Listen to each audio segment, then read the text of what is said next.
அண்மைச் செய்தி. Formula 4 car பந்தயம் நடத்த மேற்கொள்ளப்பட்டுள்ள பாதுகாப்பு ஏற்பாடுகள் குறித்து அறிக்கை தாக்கல் செய்ய வேண்டும் என தமிழக அரசுக்கு சென்னை உயர்நீதிமன்றம் உத்தரவு பிறப்பித்திருக்கிறது. இது பற்றிய மேலும் விவரங்களை செய்தியாளர் சுரேஷ் விவரிக்க கேட்கலாம். வணக்கம் சுரேஷ், கூடுதல் விவரம். வணக்கம். சென்னை தீவுத்துடலை சுற்றி ஃபார்முலா 4 கார் பந்தயம் நடத்துவதற்கு தடை விதிக்க வேண்டும் என்ற கோரிக்கையுடன் தமிழக பாரதிய ஜனதா கட்சியின் செய்தி தொடர்பாளர் பிரசாத் தாக்கல் செய்த வழக்கு இன்றைக்கு பொறுப்பு தலைமை நீதிபதி கிருஷ்ணகுமார் மற்றும் நீதிபதி பாலாஜி அடங்கிய அமர்வில் விசாரணைக்கு வந்தது. அப்போது இதே விவகாரம் தொடர்பாக உச்சநீதிமன்றத்தில் வழக்கு நிலுவையில் இருப்பதாக தமிழக அரசின் தலைமை வழக்கறிஞர் PS ராமன் சுட்டிக்காட்டினார்.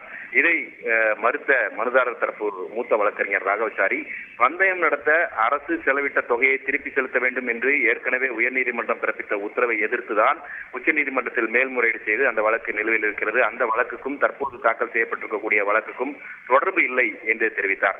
மேலும் பொது சாலையை அணுகக்கூடிய அந்த உரிமையை தடுக்க முடியாது எனவும், பந்தயம் நடத்துவதற்கான வழித்தடத்தை ஆய்வு செய்து சர்வதேச அமைப்பு இன்னும் ஒப்புதல் வழங்கவில்லை என்றும் குறிப்பிட்டார். இருங்காட்டுக்கோட்டையில் இந்த போட்டியை நடத்துவதற்கு எந்த ஒரு எதிர்ப்பும் இல்லை, ஆனால் பொதுமக்கள் பயன்படுத்தக்கூடிய சாலையை இந்த பந்தயத்துக்காக மூட முடியாது எனவும், பொதுமக்களுக்கு இடையூறாக நடத்தப்படக்கூடிய பந்தயத்தை எப்படி பொதுநலன் என்று கூற முடியும் என்றும் வாதிட்டார். இதற்கு பதிலளித்து தமிழக அரசின் தலைமை வழக்கறிஞர் PS ராமன் வாதிடுகையில், கடந்த முறை கார் பந்தயத்துக்கு எதிராக தொடரப்பட்ட வழக்கில் பொதுமக்கள் பாதுகாப்பு, மருத்துவமனைகளுக்கு இடையூறு இருக்கக்கூடாது, ஒலி கட்டுப்பாடு போன்ற 7 நிபந்தனைகளுடன் பந்தயத்துக்கு அனுமதி அளித்து உயர்நீதிமன்றம் உத்தரவிட்டது. இந்த நிபந்தனைகள் எதுவுமே தற்போது மீறப்படவில்லை. பொதுமக்கள் பாதுகாப்புக்கு முக்கியத்துவம் அளிக்கப்பட்டிருக்கிறது. மருத்துவமனைகளுக்கு செல்வோருக்கு எந்த இடையூறும் இருக்காது. பந்தயம் நடத்தப்படக்கூடிய நேரங்களில் மட்டும் அந்த போக்குவரத்தானது மாற்று வழித்தடத்தில் திருப்பிவிடப்படும். பந்தயத்துக்கு அரசு எந்த செலவும் செய்யவில்லை என்று தெரிவித்தார். மேலும் ஏற்கனவே இரு நீதிபதிகள் அமர்வு ஒரு உத்தரவை பிறப்பித்திருக்கக்கூடிய சூழ்நிலையில் அதே காரணத்துக்காக மீண்டும் இந்த வழக்கு தாக்கல் செய்யப்பட்டிருக்கிறது. அதனால் இந்த வழக்கு விசாரணைக்கு உகந்ததல்ல என்று வாதிட்டார். இதையடுத்து இந்த கார் பந்தயம் நடத்துவது தொடர்பாக ஏற்கனவே இரு நீதிபதிகள் அமர்வு பிறப்பித்த உத்தரவை அமல்படுத்தியது குறித்து அறிக்கை தாக்கல் செய்ய வேண்டும் என்று தமிழக அரசுக்கு நீதிபதிகள் உத்தரவிட்டார்கள்.